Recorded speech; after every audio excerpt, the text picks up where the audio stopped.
El fruit del baobab és una novel·la de descobertes mútues entre una dona espanyola, catalana, la Lola, i unes dones gambianes, una mare i una filla, la Minata i la Vinta, que van a petar la seva consulta.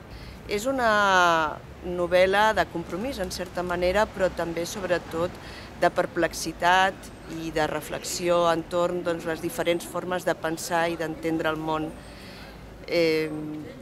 Hi ha una lluita generacional entre les noves generacions d'immigrants. La Minata té una filla, la Vinta, rebel, una noia intel·ligent, una noia que se sent europea i que no accepta les imposicions d'una cultura obsoleta, tradicional, que menysprea les dones.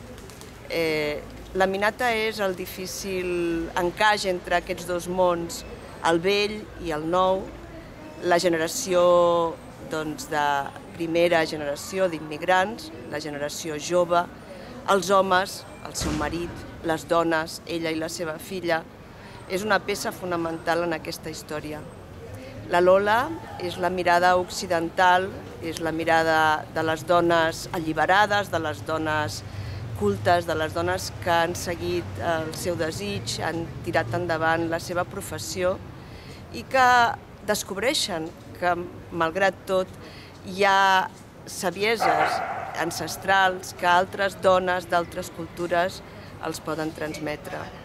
És una novel·la també d'aprenentatge mutu, de respecte i, en el fons, de solidaritat.